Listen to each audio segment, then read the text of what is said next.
The garden at Thornfield Manor smelled of wet roses and old stone. It had rained that morning, and the paths were still damp, and the leaves on the hedges hung heavy with little drops that fell when the wind moved. The sun had come back out, but it was a thin, pale sun, the kind that gives light but no warmth. The lady of the house, who was not really the lady of the house at all, but only a poor cousin who had been taken in 5 years ago when her father died, walked slowly along the gravel path with her hands held tight together in front of her. Her name was Vivian Marsh, and she was 23 years old, and she was about to be married in 3 weeks to a man she had never met. She walked past the rose beds and the small stone fountain that no longer worked, and went all the way to the back of the garden, where a tall hedge made a kind of green wall. Behind the hedge there was a little bench made of pale stone, and a small patch of grass, and an old apple tree that gave shade in the summer. This was her place. No one else ever came here. The cook had told her about it years ago, when she had first arrived at the manor, frightened and thin and quiet. The cook had said, "If you ever need to cry, child, go behind the back hedge. No one will find you there." Vivian had not needed the place very much in the first year. She had been too tired to cry. She had been too busy learning the rules of the house, learning when to speak and when not to speak, learning where her aunt liked her tea set down and where her cousin Margaret liked her ribbons kept. But after the first year, she had begun to come here more often, and in the last few months, she had come here almost every day.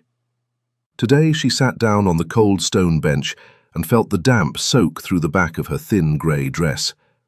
The dress had been Margaret's 2 years ago. Now it was Vivian's.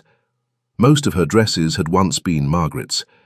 The cloth still smelled faintly of the lavender that Margaret kept in her wardrobe, even after many washings. She pressed her hands against her face.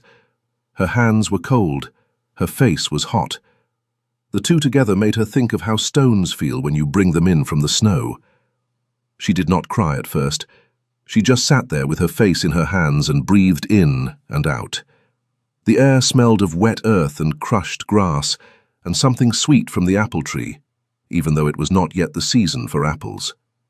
A bird called somewhere far off, 3 short notes and then silence. A bee bumped against the side of her sleeve and then flew away. Then the tears came. They came quietly at first, the way rain begins on a still day. 1 tear, then another, then more. She did not sob. She had taught herself over 5 years not to make any sound when she cried. Her aunt did not like the sound of crying. Her aunt said it gave her a headache. So Vivian had learned to weep without noise, the way some people learn to walk without footsteps. "I cannot do it," she whispered into her wet hands. "I cannot. I cannot." The man she was to marry was a baron from the north of England. He was 61 years old. He had buried 2 wives already. The first had died of a fever. The second had died falling down a flight of stairs that, the servants whispered, she had not fallen down on her own. Vivian had heard this last story from the kitchen girl, who had heard it from her sister, who worked at a great house near the baron's estate. The kitchen girl had told her in a low voice 3 nights ago, and Vivian had not slept properly since. She had tried to refuse. She had gone to her aunt's sitting room 2 weeks ago and stood in front of the fire and said, in a voice she had practiced for an hour beforehand, that she did not wish to marry the baron. Her aunt had not even looked up from her embroidery. Her aunt had said, "You do not wish? How interesting. And what, my dear, do you imagine you have to live on if you do not marry him?" Vivian had not had an answer. She had no money. Her father had left debts and nothing else. Her aunt had taken her in out of duty, not love, and the duty had a price. And the price was this marriage. She understood that now. She had understood it, really, from the first day she had arrived. She had only let herself forget it for a while. 5 years, she whispered. 5 years I have lived in this house. 5 years I have done what they asked. And this is what they give me. She let the tears fall faster now. There was no one to see. There was never anyone to see. "I do not want to die in a strange house," she whispered. I do not want to fall down the stairs. I do not want to be the third wife. I do not want—" Her voice broke. "I do not want to be sold." She had not said that word out loud before. Sold. It tasted like rust in her mouth. But that was what it was. Her aunt was selling her to a man who had killed his last wife, because the Baron had agreed to forgive a debt the family owed him, and because Margaret was to make a finer match next season and could not be made to wait. Vivian pressed her face harder into her hands. The little stones of the gravel path crunched once, very softly, as if someone had taken a step and then stopped. She did not hear it. She was crying too hard to hear anything but the sound inside her own head. "I would rather be a servant," she whispered. "I would rather scrub floors. I would rather sleep in a barn. I would rather walk away tonight with nothing and never come back. I would rather—" She drew in a long, shaking breath. "I would rather die in a ditch by the side of the road than marry that man." The wind moved through the hedge. A leaf fell onto her lap. She did not lift her head. Behind her, on the other side of the tall green hedge, a man stood very still. He had been there for several minutes. He had not meant to overhear. He had been walking through the garden on his way to the house because he had arrived early, and the front door was farther around than the side path, and he had heard a sound that he thought at first was a wounded animal. He had stopped to listen. Then he had understood it was a woman crying. And then, because the hedge was tall and she could not see him and he could not quite see her, he had not known what to do. To step forward would frighten her.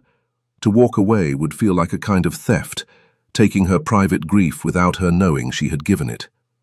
He had stood frozen on the path, and then she had begun to speak, and then he could not move at all. His name was Crispin Halford, and he was the Duke of Ashworth, and he had come to Thornfield Manor on a matter of business with the family who lived there. He had never seen the woman behind the hedge. He did not know her name. He only knew that she was speaking in a low, broken voice about a marriage she did not want, to a man who had killed his last wife, and that she had said the word sold, the way a person says the name of a sickness. He stood on the path and listened, and his face did not move, but something inside his chest did. He was 32 years old. He was not a man who was easily moved by things. He had inherited his title at 19 when his father had died, and he had spent the years since then learning that most people who came near him wanted something from him. He had grown a kind of shell. He had learned to listen to what people said and to watch what they did, and to trust the second more than the first. He had been engaged once, when he was 24, to a woman who had told him she loved him, and had then, on the night before the wedding, told her sister in a letter that she found him cold and dull, but rich enough to bear. He had read the letter by accident. He had broken the engagement the next morning. He had not been engaged again. He had come to Thornfield because he had been told that the family here owed a great deal of money to a man named Baron Wexley, and that Baron Wexley had recently come into the Duke's notice in connection with the death of his second wife. The Duke had been quietly looking into the Baron's affairs for some months. He had not told anyone what he was looking for.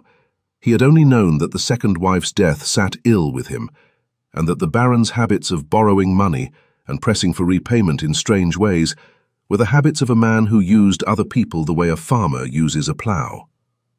The Duke had come today to speak with the Master of Thornfield about a debt the Duke had quietly bought from the Baron.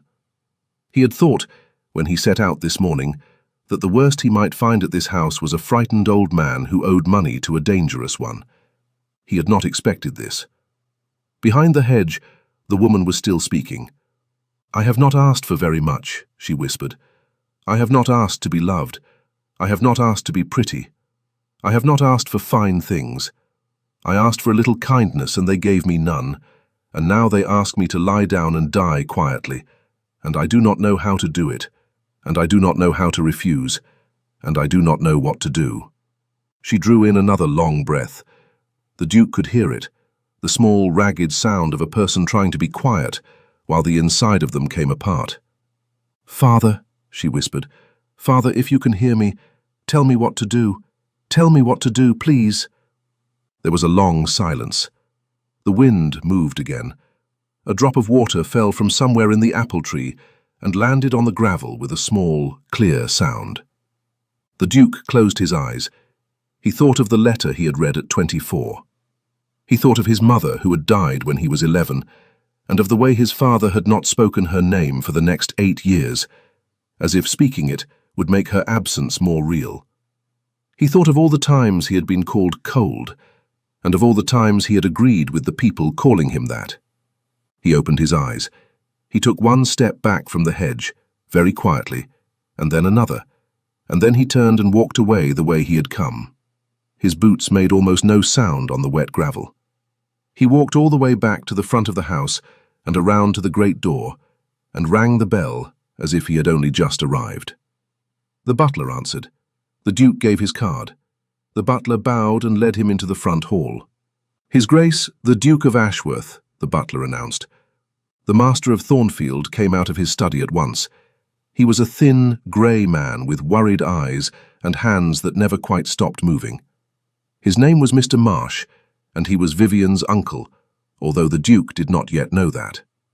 Mr. Marsh bowed too low and said too many words about the honour of the visit, and the Duke listened to all of it without his face changing. "I have come on a matter of business," the Duke said when Mr. Marsh had finished, "and if I may, on a matter that requires some delicacy." "Of course, Your Grace, of course. My study, please." They went into the study, and the door was closed. The fire in the grate was small. The room smelled of old paper and pipe smoke, and something sour underneath, the smell of a house that had been holding its breath for a long time. The Duke sat down. He did not waste words. "I have purchased a debt of yours," he said, "from Baron Wexley, the full sum, as of 3 days ago." Mr. Marsh went very pale. His hands stopped moving for the first time since the Duke had entered the room. Your Grace, I do not understand." "You owed Baron Wexley a great deal of money," the Duke said. "You now owe me that money. I do not intend to call it in. I intend to forgive it." Mr. Marsh stared at him. "In return for what?" he whispered. The Duke looked at him for a long moment. "In return for nothing," he said. I do not, Your Grace, I cannot." "There is, however, one thing I would ask," the Duke said. "Not in exchange, simply as a request from one gentleman to another." "Anything," Mr. Marsh said at once. "Anything at all." "You have, I understand, a niece living in this house, a Miss Vivian Marsh." Mr. Marsh's face changed. The Duke watched it change. He watched the colour go out of it, and then come back in a different shape. "My niece," Mr. Marsh said slowly. "Yes, she lives here. And she is, I understand, engaged to be married to Baron Wexley." "She," Mr. Marsh swallowed. "Yes, the arrangements were made some weeks ago." "I would ask," the Duke said quietly, "that this engagement be broken." Mr. Marsh sat very still. "Your Grace," he said at last, "may I ask why?" The Duke considered the question. He considered for a brief moment, telling Mr. Marsh exactly what he had heard in the garden. He decided against it. The crying woman behind the hedge had not given him her grief. He had only happened to hear it. He would not use it against her, even to save her. "I have reasons," the Duke said, "to believe that Baron Wexley is not a fit husband for any woman. I will not state those reasons in detail. I will tell you that I have looked into the matter of his second wife's death, and that I am not satisfied with what I have found. I will further tell you that I would not give a dog of mine into his keeping, much less a young woman of your family. The engagement must be broken. The debt is forgiven regardless, but I would consider it a great personal kindness if you would do this thing." Mr. Marsh's hands had begun to shake. "My wife arranged the match," he said very low. "I did not. I was not. I tried." "I understand," the Duke said, and looking at the thin grey man across the desk, he found that he did. "I will speak with your wife myself if you wish." "Yes," Mr. Marsh whispered. "Yes, please. I would be grateful." The Duke stood. He had been in the house for less than half an hour. He had not yet seen the woman from the garden. He had no plan to see her today. He had only one thing left to do. "There is one more matter," he said. "Anything, Your Grace. Your niece. After the engagement is broken, what is to become of her?" Mr. Marsh looked down at his hands. "I do not know," he said. "My wife, she will be very angry. I do not know." "I see." The Duke was quiet for a moment. "I will speak with you again on this matter in the coming days. For now, I will speak with your wife, and then I will go." "Yes, Your Grace." The Duke went to find Mrs. Marsh. He found her in the drawing room with her daughter Margaret beside her, both of them working on a piece of embroidery, and both of them looking up with bright, false smiles when the door opened. The Duke had met women like Mrs. Marsh before. He had a good measure of her within a minute of being introduced. "Madam," he said, when the curtsies had been made and the chairs had been offered and refused, "I have come to speak with you about your niece." Mrs. Marsh's smile did not waver. Her eyes did. "My niece, Your Grace? Whatever for?" "She is, I understand, to marry Baron Wexley." "In 3 weeks' time, yes." The smile grew brighter. "A very advantageous match for her, considering her circumstances. We have done a great deal for her, you understand. She came to us with nothing." The Duke looked at her. He looked at her for what Margaret Marsh would later describe to her friends as a very uncomfortable amount of time. He did not blink. He did not speak. He only looked. And Mrs. Marsh's bright smile began slowly to lose its shape. "Madam," the Duke said at last, "the marriage will not take place." I beg your pardon." "The marriage will not take place. Baron Wexley is not a fit husband. I have made inquiries. I will not say more in the presence of your daughter, but I will say this. I have purchased your husband's debt to the Baron. I have forgiven it. There is no longer any reason for this marriage to proceed, and there are a great many reasons it should not. You will write to the Baron tomorrow morning and inform him that the engagement is at an end." Mrs. Marsh's mouth opened and closed. "Your Grace," she said, and her voice was tight. "With all respect, this is a family matter.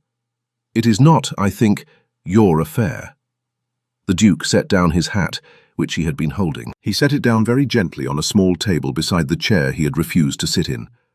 "Madam," he said, "I have made it my affair." "And what is my niece to you?" Mrs. Marsh said. Her voice had gone sharp now. "May I ask that, Your Grace? What is she to you?" The Duke thought about this question.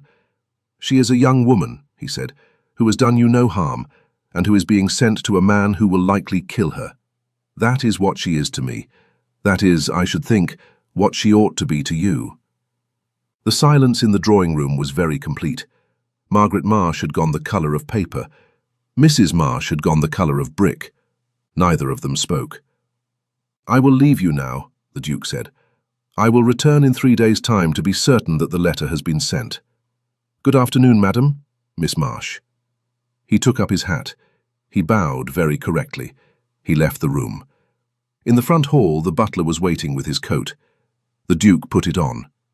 He went out the front door and down the steps to where his horse was waiting. He mounted.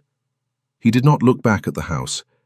He rode away down the long drive between the rows of bare elm trees, and as he rode he thought about the woman he had not seen, and about the marriage that would not happen now, and about what he had not told her uncle, which was that he had no intention at all of letting the matter end there. 3 days passed. Vivian did not know about any of it.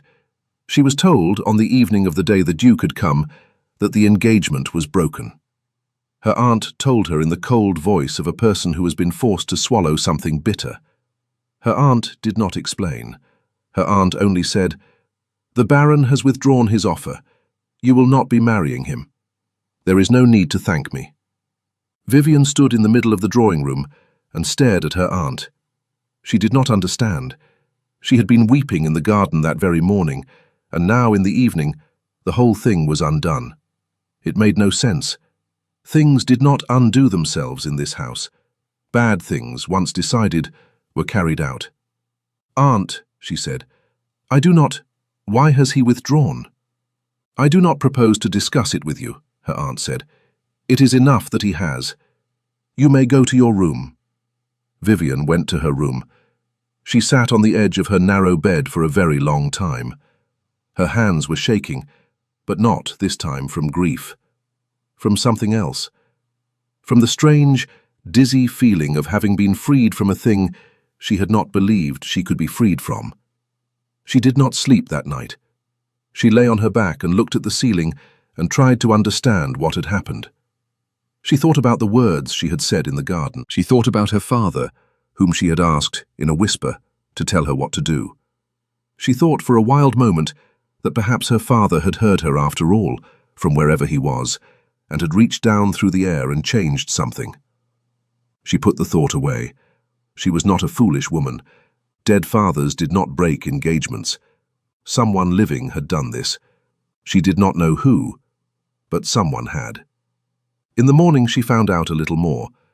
The cook told her in a low voice in the kitchen that a duke had come yesterday. A real duke. The Duke of Ashworth himself. He had spoken to the master and then to the mistress, and after he had gone, the mistress had gone up to her room and not come out until supper, and at supper she had been in such a temper that the soup had been cold, and no one had dared mention it. "A duke?" Vivienne said. "A duke," said the cook. Tall man, quiet. Did not smile once. The footman said he had eyes like a winter sky. "And he came to see Uncle?" "He came to see all of them, child. But it was after he left that the mistress went pale, and after he left that the letter was sent to the Baron. I do not know what he said, but whatever it was the breaking of your wedding. That much I can tell you." Vivienne stood in the kitchen with her hand on the back of a chair and tried to take this in. "Why?" she said. "Why would a duke? Why would any duke?" "I do not know, child. I have never met a duke." "I know. I do not understand." "No, child, nor do I. But you are not going to that man in the north, and for that I am glad. I would have wept for you the day you left this house. I would have wept very bitterly." Vivienne, who had not been touched kindly by anyone in 5 years except by this cook, sat down at the kitchen table and put her face in her hands. The cook poured her a cup of tea and set it down by her elbow without saying anything. The tea smelled of bergamot and something sweet underneath, honey perhaps, or the memory of honey. Vivienne drank it slowly. Her hands stopped shaking. That afternoon she went back to the garden. She did not know why. She only knew that she could not stay inside the house. The walls felt too close. She put on her shawl and went out through the side door and walked along the gravel path, past the rose beds, past the broken fountain, all the way to the back where the tall hedge made its green wall. She sat down on the stone bench. The sun was warmer today. The wind was gentler. The apple tree above her had begun, in just 3 days, to show a few small white buds. She sat for a long time without thinking anything in particular, and then slowly she began to think about the Duke she had never met. She tried to picture him, a tall man, quiet, eyes like a winter sky. She did not know what that meant exactly. A pale grey? A pale blue? Some colour that did not give anything away. She wondered why he had done it. She wondered if she would ever know. She did not hear this time the small sound of boots on the gravel path. The wind was moving the leaves of the hedge, and the apple buds were trembling, and a bird was singing somewhere far off, and she was thinking about a man she had never seen. She did not hear him until he was at the corner of the hedge, where the path turned, and then she heard him only because he stopped and cleared his throat, very softly, as a man does when he wishes to be noticed before he comes too close. She looked up. He was standing at the edge of the path. He had not come around the hedge. He had stopped at the corner, where she could see him but where he was not yet inside her small private place. He was tall, as the cook had said. He was not smiling. His coat was dark and well cut. His hair was the colour of dark honey. His eyes were grey. She stood up at once. Her hands went to her skirts, and she dropped a curtsy without thinking, because she had been trained, since she was a child, to drop a curtsy when a strange gentleman was before her. "I am sorry to disturb you," he said. His voice was low and even. "I would not have come into the garden, but I was told you were here, and I wished to speak with you, if you would permit it." "You—" Her voice would not come out quite right. She tried again. "You are the Duke of Ashworth." "I am." I do not know why you have come." "I have come," he said, "to introduce myself. We have not been introduced. It seemed wrong to have done what I did without telling you my name." He bowed. It was a small bow, but a real one. "Crispin Halford," he said, "at your service." She did not know what to say. She stood with one hand still holding her skirt and stared at him. "It was you," she said at last. "It was you who broke the engagement." "I asked your uncle to break it. He agreed." "Why?" She had not meant to ask it so bluntly. The word had come out before she could stop it. She felt heat come up into her cheeks. She was certain that a dupe did not expect to be asked why by a girl in a grey dress. But he did not seem offended. He looked at her steadily. "May I sit down?" he said. "Not on your bench. Anywhere. The wall, perhaps." "Yes," she said. "Of course. I am sorry. I should have offered—" "It is your garden," he said. "You owe me nothing." He walked over to the low stone wall that ran along the side of the path and sat down on it. He did not come closer than that. He kept the space of the path between them. She sat back down on her bench, slowly, because her legs were not quite steady. The silence stretched. A leaf fell from the apple tree and landed between them. "I came to this house 3 days ago," he said, "on a matter of business with your uncle. He owed a sum of money to Baron Wexley. I had purchased that debt. I came to forgive it." "To forgive it?" she said. "Yes." "For nothing?" "For nothing." She stared at him. "That is not a thing people do," she said. The faintest movement crossed his face. It was not quite a smile, but it was something near one. "I have heard that said," he said. "Then why?" "I was looking into the Baron's affairs. I had reason to believe he was a dangerous man. I had reason to believe that the debt was being used as a kind of leash. I bought the debt to remove the leash. That is all."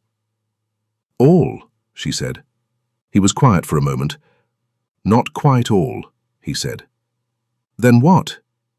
He looked away from her for the first time. He looked at the apple tree. "I was walking through this garden 3 days ago," he said, "on my way to the house. The path I took brought me along the other side of this hedge. I heard a sound. I thought at first it was an animal.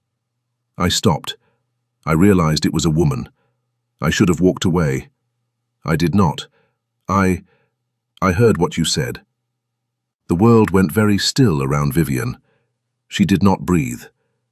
"You heard," she said. Her voice came out as a whisper. "I heard." "All of it?" "I do not know how long I stood there. I heard you say that you did not wish to marry the Baron.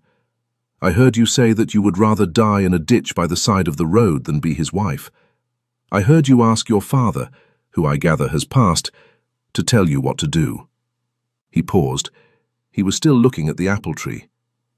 "I am sorry. I had no right to hear any of it. I should have walked away. I could not." She did not know what she felt.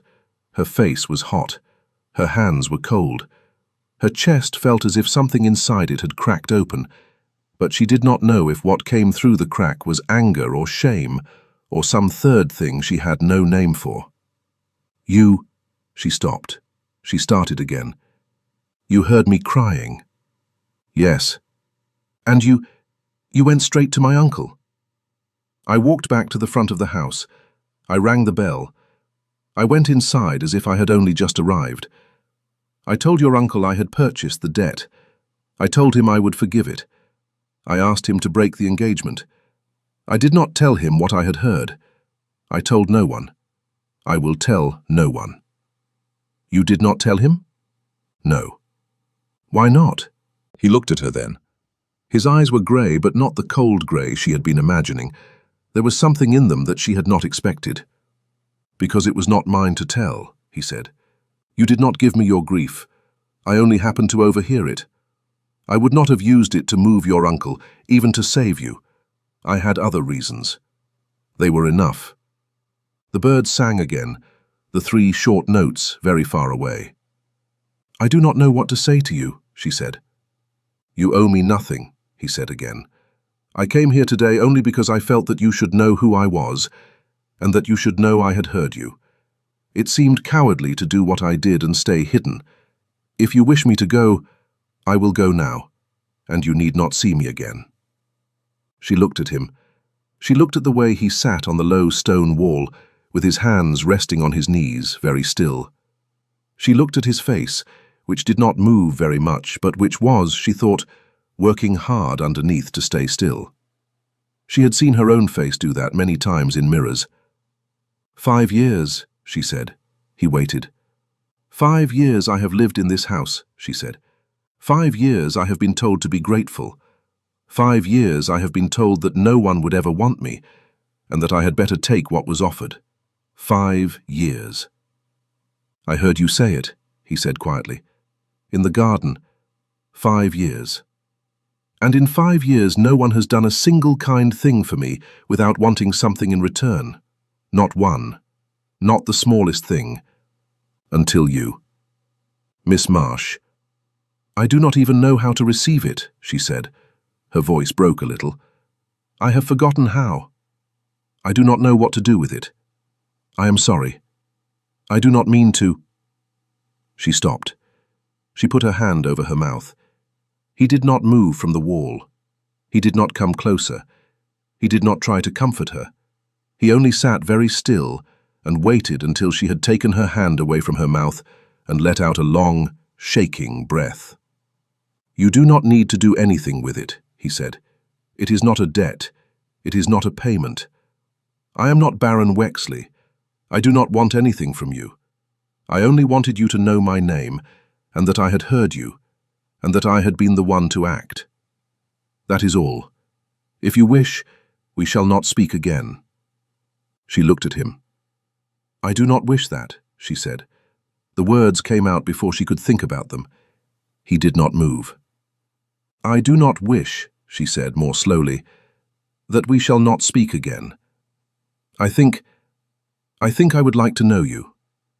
Then we shall know each other, he said, if you are willing. Yes. Slowly, he said. Yes. I will not press you. I know. He stood up from the wall. He did not approach her. He bowed again, the same small, real bow. I will call again in a week, he said, if your aunt permits. My aunt will permit, Vivian said. She is afraid of you. I am sorry for that. I do not wish to be feared. She does not know how to be otherwise. It is not your fault. He inclined his head. He turned to go. Then he stopped and turned back. Miss Marsh, he said. Yes? What you said in the garden, about being sold. He paused. The words seemed difficult for him to say. I want you to know that whatever happens between us, or does not, you will not be sold to anyone. Not while I am alive. I have spoken with your uncle. We will arrange matters so that you have a small income of your own, regardless of who you marry, or whether you marry at all. It will be yours. No one will be able to take it from you. I will see to it this week. She stared at him. You cannot do that. I can. I will. But why? Because no one should be sold, he said. Because you should not have to depend on the kindness of relatives to keep you safe. Because in 5 years you have been given nothing, and that ought to change, and I am in a position to change it. I will speak to your uncle today. The arrangement will be made before the week is out. He bowed once more. Good afternoon, Miss Marsh. Good afternoon, Your Grace. He walked away down the gravel path. She watched him go. She watched until he had turned the corner of the hedge and was out of sight. Then she sat down on the bench again and pressed both her hands flat against the cool stone and breathed in and out, very slowly, for a long time. The bird sang again, 3 short notes. The Duke kept his word. By the end of the week, papers had been drawn up. A small income, not large, but enough to keep her, was settled on Vivian Marsh in her own name. The papers were brought to her by her uncle, who would not meet her eye when he gave them to her, and who muttered something about how it was all very irregular, and then went away again. Her aunt did not speak to her for a full day after the papers were signed. Margaret looked at her as if she had grown a second head. Vivian kept the papers in a small wooden box under her bed. She took them out twice a day for the first week to look at them and make sure they were real. The Duke came again, as he had said he would. Her aunt received him in the drawing room with a stiff smile and offered him tea, and he drank 1 cup of it politely, and then he asked if he might walk in the garden with Miss Marsh. Her aunt, who had not been spoken to with anything like warmth by Vivian since the day the papers were signed, gave permission with a small, tight nod. A duke was a duke. One did not refuse. They walked in the garden. They did not go behind the hedge. They walked along the front paths, where they could be seen from the windows, because the Duke seemed to understand without being told that she did not want her private place made part of this new thing. They did not say very much that first walk. He asked her how she did. She said she did well. He asked if there was anything she needed. She said no. He told her that if there was ever anything she needed, she had only to send word, and he would come. She thanked him. It was very quiet. It was also, she found, the easiest hour she had spent in 5 years. He came again the next week, and the week after. By the 4th week, they had begun to talk a little more. He asked her about her father, who had died when she was 18. She told him. He listened without interrupting. He told her about his own father, who had died when he was 19. She listened. He was not a man who spoke much, she learned. When he did speak, he said exactly what he meant, and no more. She found, after years of living in a house where every word had a hidden second meaning, that she could rest in his speech the way one rests on a stone bench after a long walk. He was not a man who smiled much either, but he had begun by the 5th week to almost smile when she said something that surprised him, and she had begun by the 6th week to try to make him almost smile on purpose. In the 7th week, she learned a thing about him that he did not tell her. The cook told her. The cook had a sister who worked at one of the small farms on the Duke's estate, 20 miles north, and the sister had sent a letter that had come through the post that morning. The cook read parts of the letter to Vivian in the kitchen. The Duke, the sister wrote, had quietly bought up the debts of 3 small farmers on his estate who had been in trouble after a bad harvest. He had not announced it. He had not made any speeches. He had only had his steward call on each of the farmers and tell them that their debts were forgiven and that they need not worry about the winter. The steward had been told not to say who had paid. One of the farmers, an old man whose son had broken his leg and could not work, had wept in his kitchen for an hour after the steward left. He had not known to whom to be grateful. "That is the kind of man your Duke is," the cook said. "I thought you should know." Vivian sat at the kitchen table with the letter in her hand. The tea in front of her had gone cold. "He did not tell me," she said. "No, child, he would not. That is the point. He does not do these things to be thanked. He does them because they need doing." She thought about it for a long time that afternoon, sitting in the garden. She thought about the man who had heard her crying behind the hedge and had not spoken of it. She thought about the old farmer in his kitchen, weeping over a debt that had been quietly lifted. She thought about how a person could carry such kindness inside them and walk around the world with a face that gave none of it away. When the Duke came that week, she did not tell him she had heard. She had thought about telling him. She had decided not to. He had not wanted her to know. She would respect that. But she looked at him a little differently. She listened to him a little more carefully. And when he stood up to leave at the end of the visit and bowed and said, "Good afternoon, Miss Marsh," she said, "Good afternoon, Crispin." It was the first time she had used his name. He stopped. He looked at her. He did not say anything for a long moment. Then he said, "Good afternoon, Vivian," and he went away. The autumn came. The leaves on the apple tree behind the hedge turned yellow, and then brown, and then fell. The garden grew bare. The cold came down out of the north. In the 8th week, Margaret Marsh became engaged to a young man with a good income, and the household turned its attention entirely to that wedding. And Vivian was, for the first time in 5 years, almost left alone. She found that she liked being almost left alone. She read books from her uncle's library. She walked. She wrote letters to the Duke, who wrote letters back. His letters were short and clear, and never once tried to be anything they were not. In the 9th week, Baron Wexley died. He died in his own house, the news said, of a sudden illness. Vivian read the notice in the paper at the breakfast table. She did not feel anything at first. Then, slowly, she felt a kind of quiet that had not been in her for a long time. He had killed his second wife, the rumour went. There would not be a third. She thought of the woman who would have been the third. She thought it might have been her. She set down the paper and finished her tea. The Duke came that afternoon. He did not mention the Baron at all. She understood that this was a courtesy, and she was grateful for it. They walked in the garden, even though it was cold. He had brought her a small package wrapped in brown paper. She opened it on the bench behind the hedge, where she had taken him for the first time the week before. Inside the paper was a book. It was a book of poems by a woman she had once mentioned, in passing, that she had wanted to read. "You remembered," she said.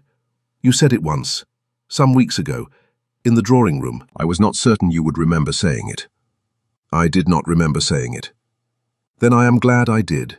She held the book against her chest. The wind moved through the bare branches of the apple tree. A few small white snowflakes had begun to fall, the first of the year. One of them landed on the back of her hand and melted there. The cold of it was very sharp and very brief. "Crispin," she said.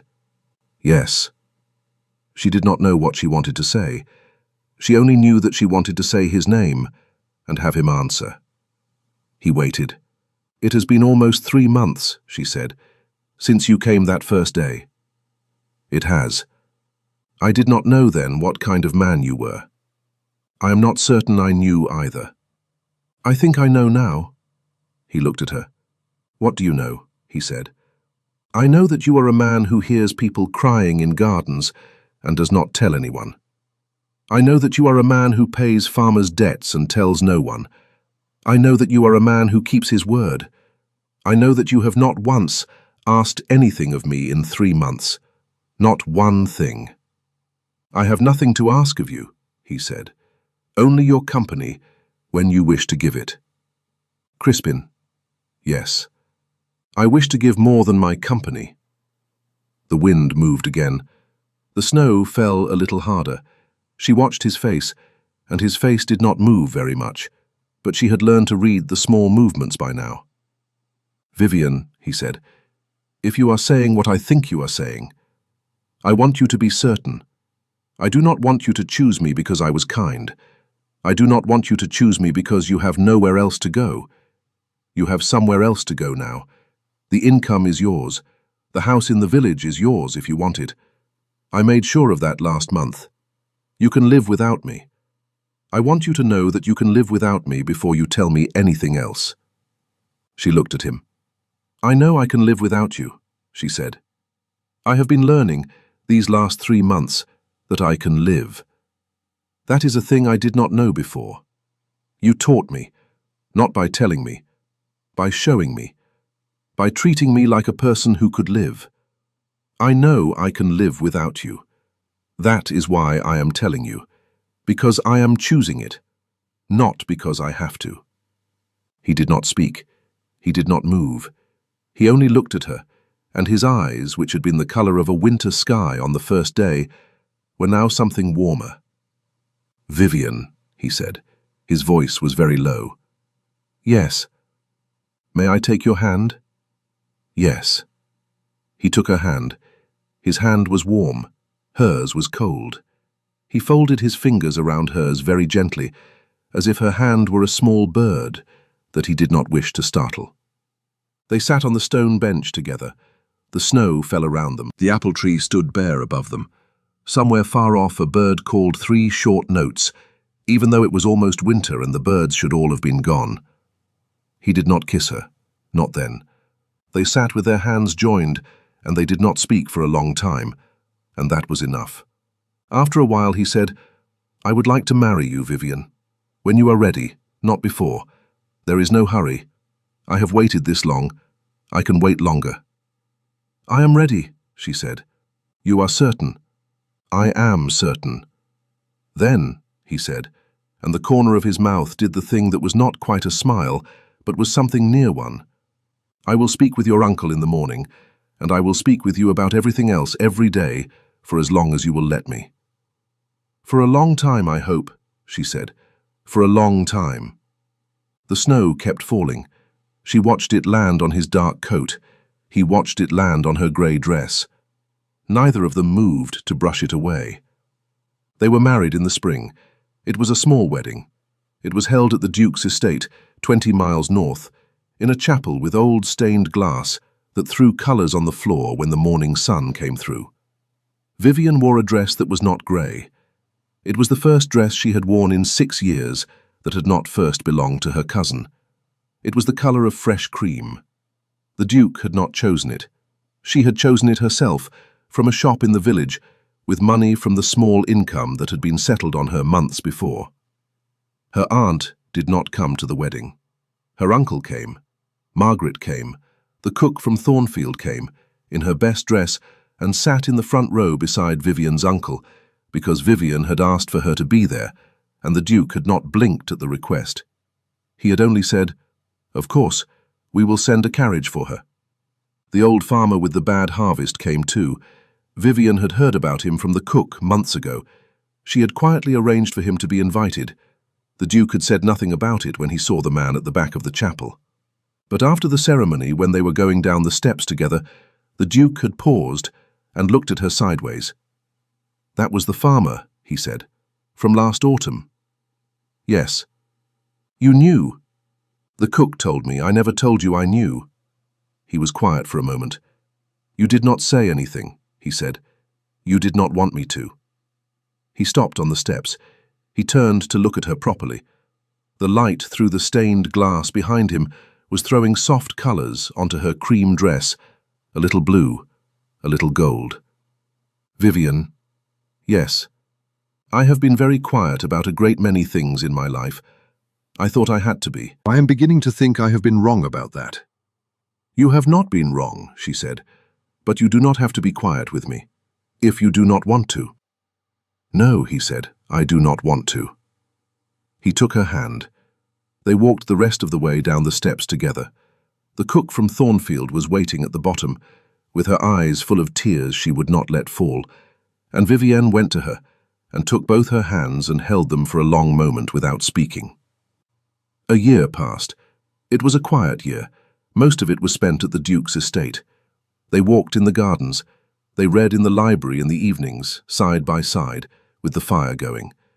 He worked on the business of the estate during the day, and she learned how to manage a household much larger than the one she had grown up in.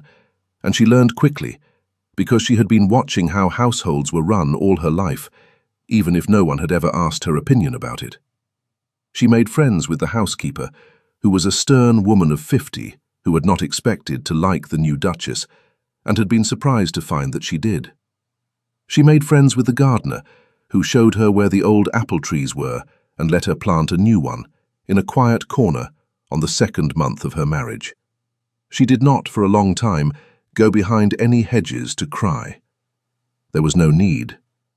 One evening in the spring, almost exactly 1 year after her wedding, she was sitting in the library with the Duke. The fire was small.